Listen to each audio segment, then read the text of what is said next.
Welcome back to Community Conversations. I'm your host, Josh Hardy, and we've covered a lot of important topics lately. One of the ones we haven't covered recently is transportation, local transportation.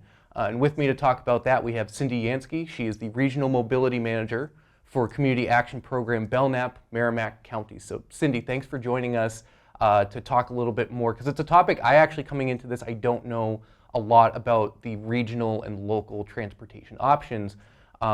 So if you could tell us just a little bit about, first off, what a regional mobility manager does. I'm sure there's a pretty wide area that you have to cover and provide service for. Sure. Well, thanks for having me, Matt. Of course. As the regional mobility manager, it is my role to assist transportation agencies throughout my region. And Region 3 is the region that I cover. It's all of Belknap County, Merrimack County, excluding Hooksett, Yep. and Hillsborough, Deering, and Windsor over in Hillsborough County.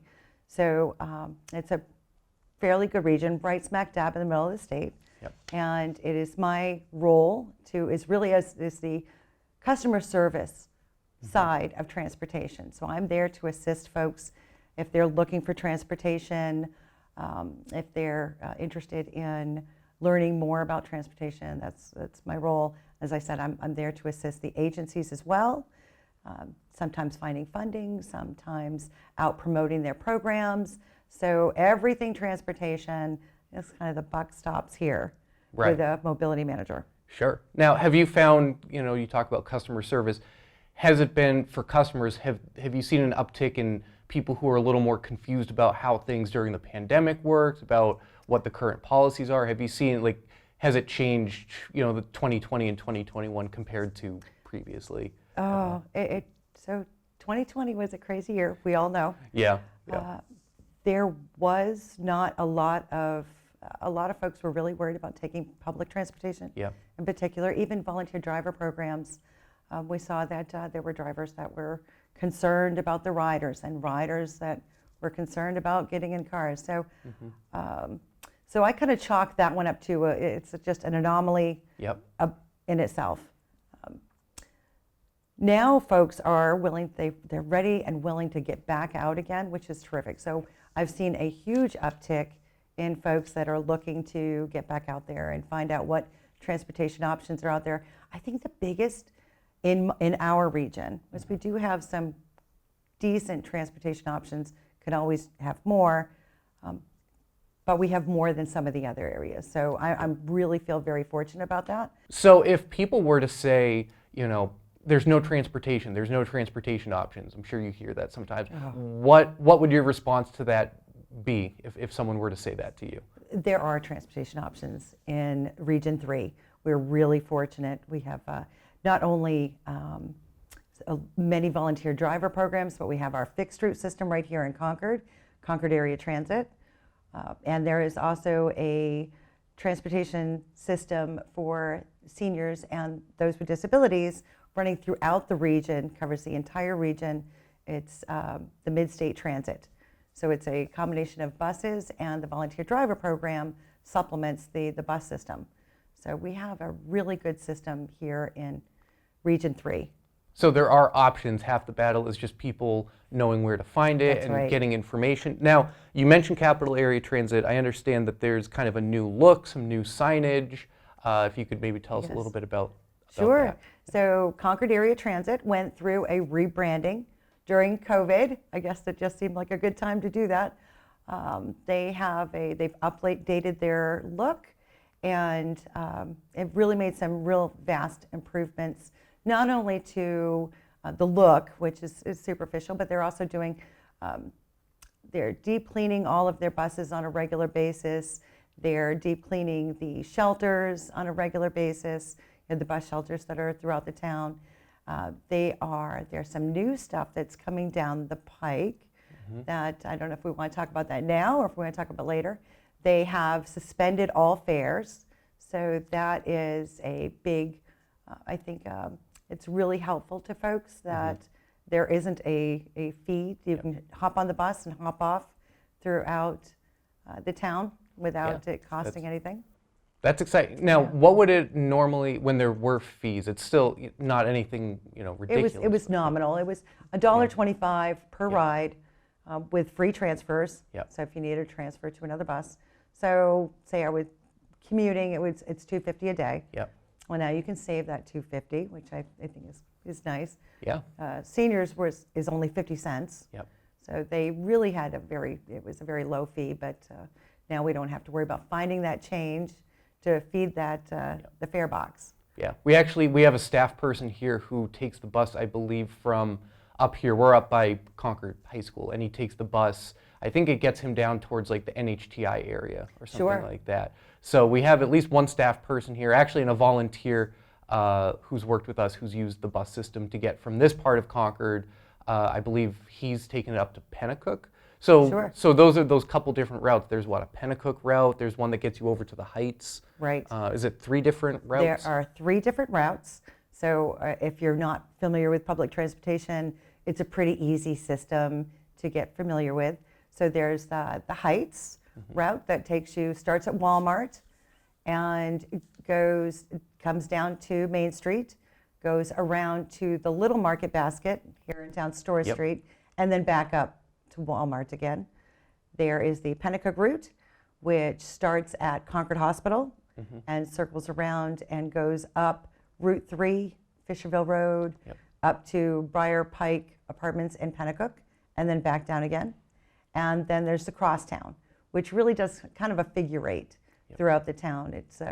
It goes over to Fort Eddy Road, around NHTI, over to, on the other side, over to Clinton Street at the District Court, via Memorial Field, comes by here, back up to Main Street. All 3 of the routes transfer at Main Street. So if I start, say I'm on the Heights and I need to get over to Concord Hospital, I'm going to transfer. I'm going to do that transfer at Main Street. So I'm going to take the Heights bus down into Concord, Main Street, and then pick up the Pennacook to get over to Concord Hospital. And they have a really good system. Can't get lost. If you're not sure when you get on the bus, just ask the driver. They're there to help. So they assist folks, and they won't let anyone get lost. If they know that you need a transfer, they'll even call ahead to the other bus. Hey, I have a transfer for you, so that they have really good communication. Yeah, you can't get that localized care if you're on the MBTA in Boston. That's For those so of us true, who've been right? lost in Boston before, this is a Right. cakewalk compared to that. Yeah, absolutely. And if you're still concerned, we do have Concord-area Transit has a travel trainer who will come out and work with either individuals or with groups to help them really gain the confidence that they can get on the bus and not get lost.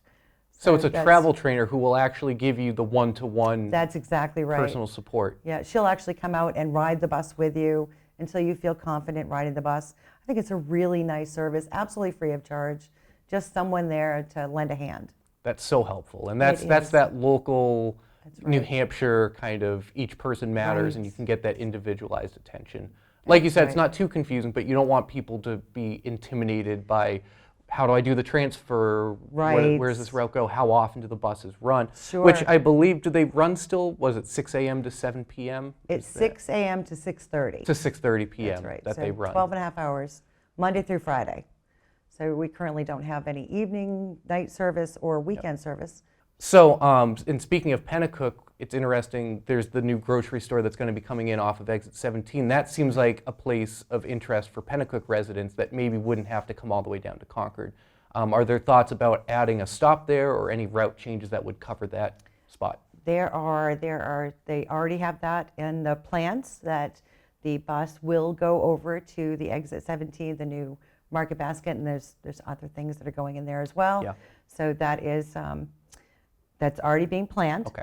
And in addition to that, I think it's okay for me to say that very soon, along with that route change, they are putting in an Intercity Bus that is going to run up Route 3 from Concord, Pennacook, into Boscawen.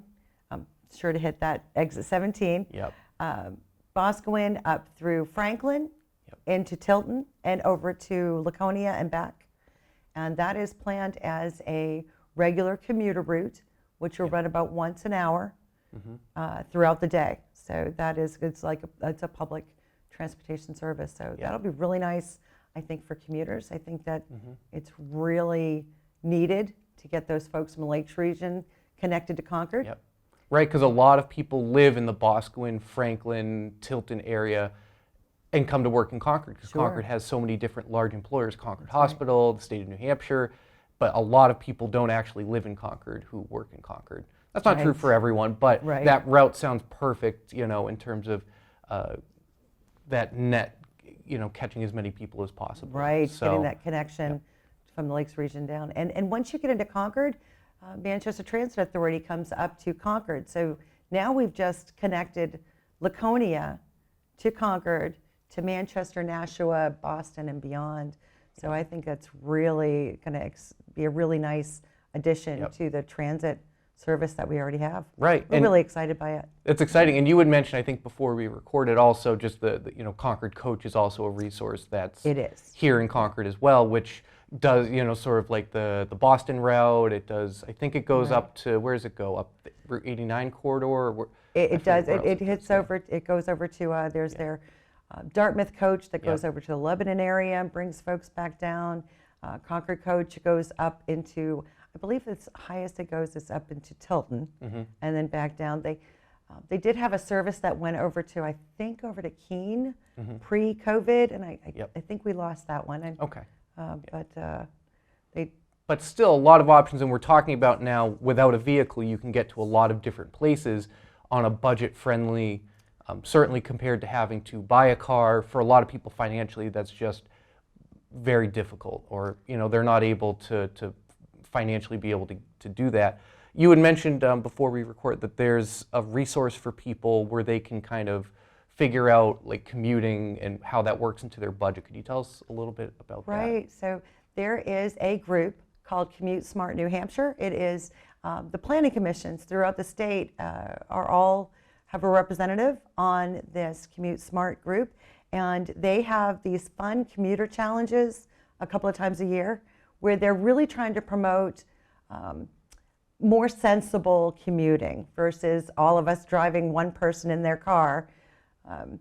Things like any other type of commute, whether it's a carpool or a van pool or public transportation or taking your skateboard, whatever it is that you like to do, your bicycle, to get to work, more eco-friendly commuting.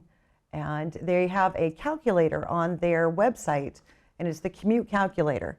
And I went there myself to see how much could I save if I were to commute smarter, and I was quite surprised. I mean, we're talking hundreds of dollars a month can be saved, and so I recommend folks go check that out. That's commutesmartnh.org. Look at that calculator, see if you could save anything. Maybe you may want to hold off on buying that second vehicle, for the family, or start maybe a van pool or a car pool. Really smarter ways to spend our money than.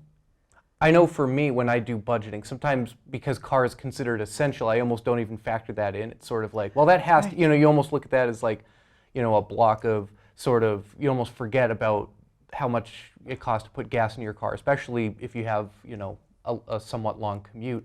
But it's nice to know that there are other options and more cost-effective options that can get you place to place. Right. So. Yeah, very important. So for those of you, if you're just tuning in on Concord TV channel 22 or watching on YouTube, you're watching Community Conversations. We have Cindy Yanski here, Regional Mobility Manager for Community Action Program, Belknap-Merrimack Counties. BMCAP is the acronym, right? And what's the website for you guys? Best place to find more information just about Community Action Program, but also the transportation options that you've mentioned. So 2 websites. So you did mention Community Action Program. It is listed in there, but if you're interested more in Concord-area transit, it has its own website. So it's Concord-area-transit.com. Tons of transportation options there, as well as I did mention that's the Mid-State Regional Coordinating Council, who is the assist with planning transportation options for, in particular, seniors and those with disabilities, but all of our transportation options are listed there. Every volunteer driver program we have in our region. So that's midstatercc.org. So that's another good place to, like I said, there's volunteer driver programs, there's Concord Coach, there's Manchester Transit. Everything that's in our region is there on that website. Okay, so a lot of good resources. People can check it out online. Now, in terms of if people wanted to see the rebranding for Capital Area Transit, I understand that there's an opportunity coming up, depending when folks are watching this, in the upcoming weeks for people who might want to check that out. Where would they be able to do that? So the buses will be all decked out with their brand new look, but we will be down at Market Days on Friday, August 20th, handing out balloons and are letting the kids check out the buses. Nice. Get on. It's the Touch a Truck area is where we'll be. And you'll see them around town as well once they... Yeah, the Touch a Truck is a really popular because General Services is there, but it'll be extra popular now that we know Capital Area Transit is there as well. Yes.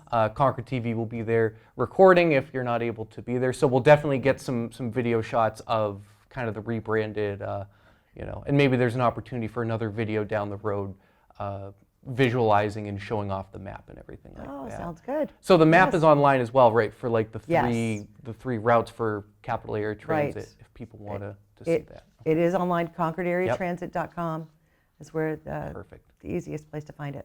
Well, this has been really informative. Is there anything else that we didn't go over when it comes to kind of local transit for kind of Concord residents or Concord area residents? Is there anything that I might have left out here? Well, I should mention that we are hiring for drivers. Okay. So if anyone is a driver that is interested in either the regional service or the fixed route service, come on down, put an application in. We welcome everyone to do that. Well, there it is. That's a good plug right there. And it seems like a good employment opportunity and a chance to make a difference for people who otherwise wouldn't be able to get from place to place like they need to. So, well, thank you, Cindy, for joining us. This has been really informative. And I know I'm looking at the camera, looking at our audience. But Cindy, this has been a really great conversation. Hopefully we can have you back and other collaborations between us, between Concord TV and you guys, to just get the word out and let people know that there are transportation options. I think that's, if I had to sum up this episode, at least what I'm taking away is there are options.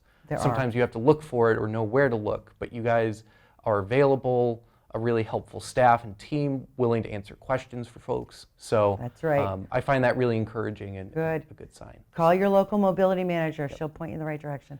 Perfect. Well, thank you, Cindy, and thank you to our audience for watching. This has been Community Conversations. Thank you for watching on YouTube. If you have a chance, hit the subscribe button, turn on notifications so you'll see when we upload new videos. If you're watching on Concord TV Channel 22, thank you. If you're listening to the podcast, I know we're running out of options here, then make sure you subscribe to our podcast on Apple Podcasts or Spotify or one of your favorite podcast hosts. So until next time, I'm Josh Hardy, and we'll see you on Community Conversations next time. Thank you.